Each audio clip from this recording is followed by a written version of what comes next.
Hello everyone, welcome back to the channel. I am Kris. In case you don't know, I can move that around now. That's so nice. Anyways, this was a request. Sorry, I just had to. Yeah, I'm bragging. I can finally do this now. Yeah. All right, so this is a request because I did not know it was out yet. 92,000 views in a day. I get that type of numbers per hour. This is Napoleon crosses the Alps, the road to Marengo. Marengo. It's one of them, something. Anyways, see me do that right there? If you could give me a thumbs up, that helps tremendously. If you could subscribe to the channel, that helps as well. And you can donate to the channel through the thanks button. Mine's like right there. Well, that's not mine. And if you do donate, you can request a video. And if you do, your name will be sponsoring the video. Okay? We're going to break this down into two parts. Anything over 25 minutes, I try to break down just because it's easier for me. Because if this is a 30-minute video, most people watch 11 minutes. That's why I break them down. So we'll break this one down and we'll see what Napoleon does. The year is 1800, and France has a new leader, 30-year-old First Consul Napoleon Bonaparte. 5 months have passed since the Brumaire coup cast France's directory into the dustbin of history. In its aftermath, Napoleon has skillfully outmaneuvered his co-conspirators. And in a new constitution, confirmed by a massively rigged referendum, he's been confirmed as First Consul. Alongside new consuls, Cambaceres. Real fast, just a quick question. How many people were executed after this vote? Do you think it was 1,562 people? I'm just guessing. Alongside new consuls, Cambaceres and Lebrun. Napoleon wields enormous executive power and is eager to use it.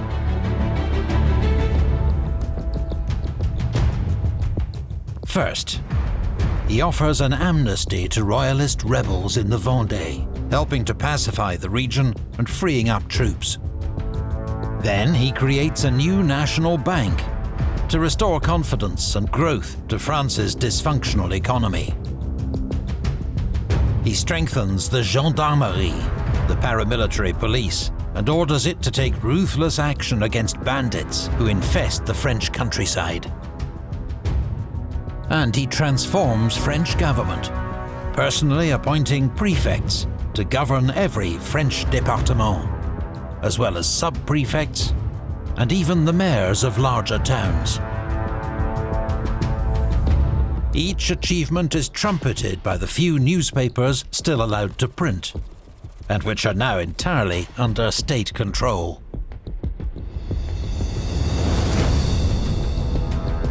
But there is no reason to doubt Napoleon's immense popularity, and that his remarkable energy has begun to drag France out of chaos and torpor. However, his reputation has been forged in war, and with France facing another military crisis, he must quickly turn the situation around, or his rule could end as suddenly as it began.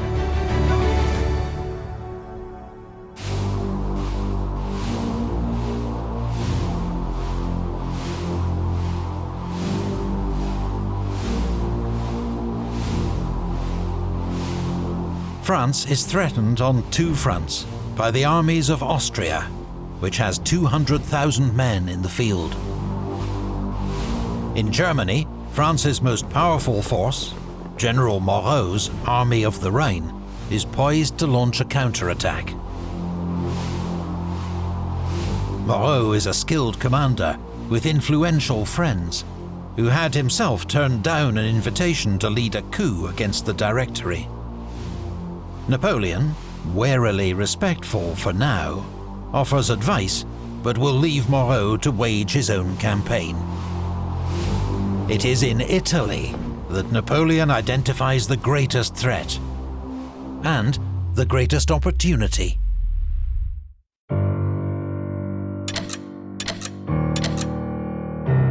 Three years ago, Napoleon's stunning victories had left France dominating northern Italy. But in 1799, forces of the Second Coalition, led by the great Russian general Alexander Suvorov, had won a series of crushing victories over the French. He had then been ordered to Switzerland. But before he could get there, General Massena's victory at Zurich thwarted coalition plans to unite their armies and staved off disaster for France.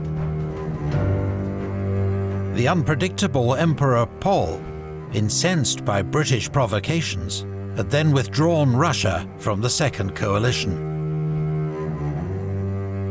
But nearly 100,000 Austrians remain in northern Italy, under the aggressive and able leadership of General Melas. French forces, on the other hand, are scattered, outnumbered, and desperately short of supplies. It's nothing new for France's Army of Italy. But even the arrival of the great General Massena to take charge barely lifts morale.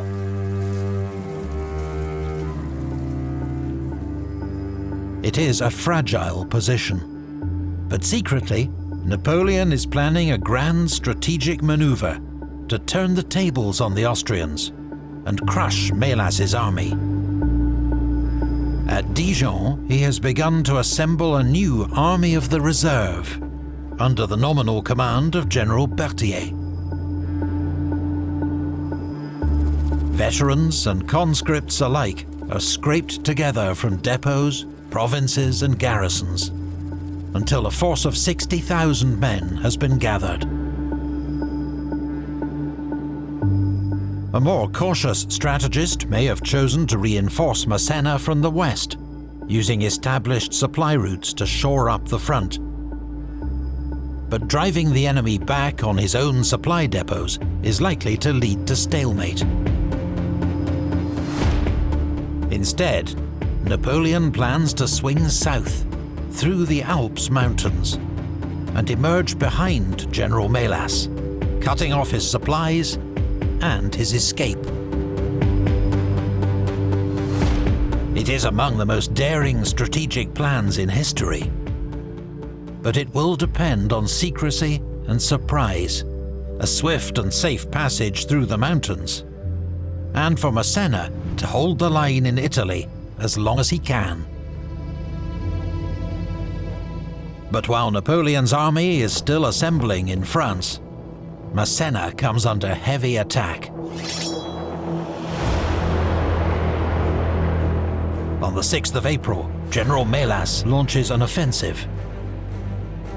While General Ott makes a diversionary attack on Genoa, his main force moves to cut the coastal road at Savorna, driving a wedge between General Suchet's forces and General Massena. The French launch desperate counterattacks to break the encirclement, and General Soult wins a brilliant local victory over Ott at Montefache. But the French are heavily outnumbered. After 2 weeks hard fighting, Massena is forced to withdraw into the city of Genoa, where he is besieged by land and sea. General Suchet is harried all the way back to the... I was just about to say, why don't they get on their ships and leave? It just dawned on me as it was pulling out. Those are British ships. Yep. Our river on the French frontier. News of the Army of Italy's defeat disturbs Napoleon. He is relying on Massena to fix Melas's attention. If Genoa falls before he arrives in Italy, he will be a sitting duck, trapped between the Austrians and the mountains. On the 6th of May, Napoleon travels to Geneva to join the Army of the Reserve and order the offensive to begin.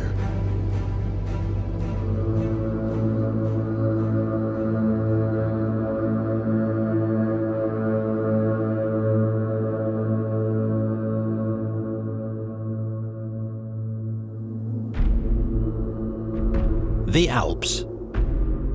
500 miles long, more than 100 miles wide.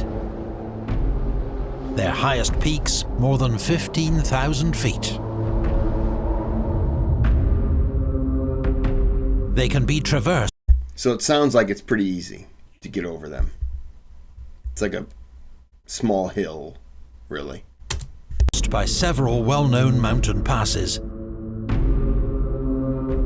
But these are narrow, winding trails, vulnerable to avalanches, with no fodder for horses and mules. It's a daunting challenge for an army of 50,000 with 40 guns and hundreds of wagons. Napoleon has decided the bulk of his forces will cross at the Great St. Bernard Pass, at an elevation of 8,100 feet. On the 15th of May, General Lannes and his advance guard begin the climb. Even in late spring, the mountains are blanketed in deep snow. To reduce the risk of avalanche, they march at night and early morning. A strict silence is enforced. The only noise, the howling wind and crunching snow. The barrel of each cannon weighs around half a ton. General Marmont, commanding the artillery, comes up with the idea of laying them in hollowed-out tree trunks so they can be hauled like sleds. Lannes' advance guard snakes up the 8-mile trail. It's 5 hours of grueling uphill marching, and at several points the men are close to mutiny. But they make it. At 8,100 feet, they reach the summit of the pass and the St. Bernard Hospice, where food and rest has been prepared.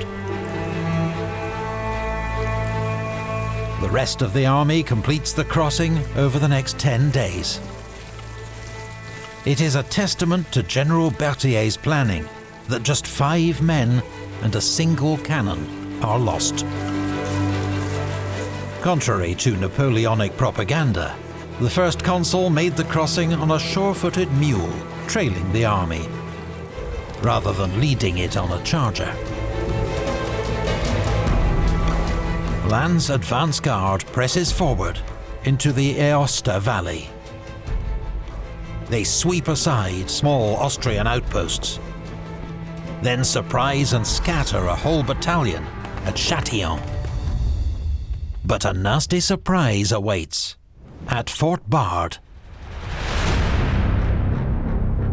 The fort, held by the indomitable Captain Bernkopf and 400 troops, dominates the pass with its heavy artillery.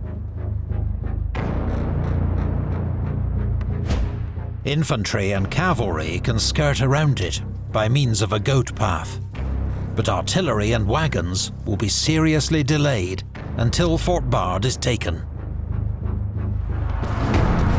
A first assault by French grenadiers fails, with 200 casualties.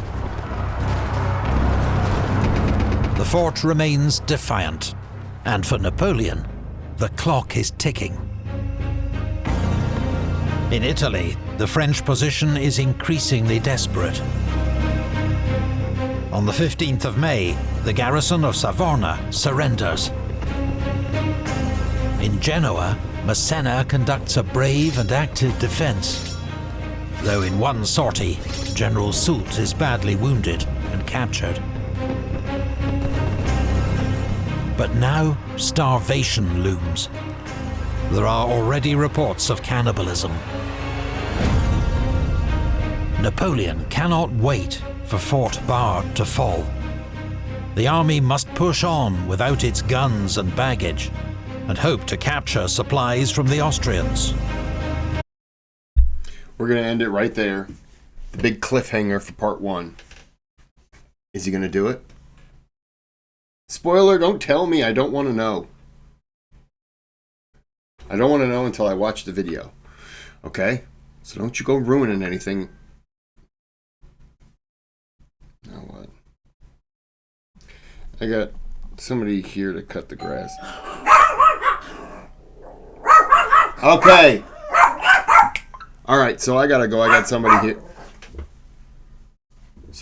here. So, until next time, have a good day, have a good night.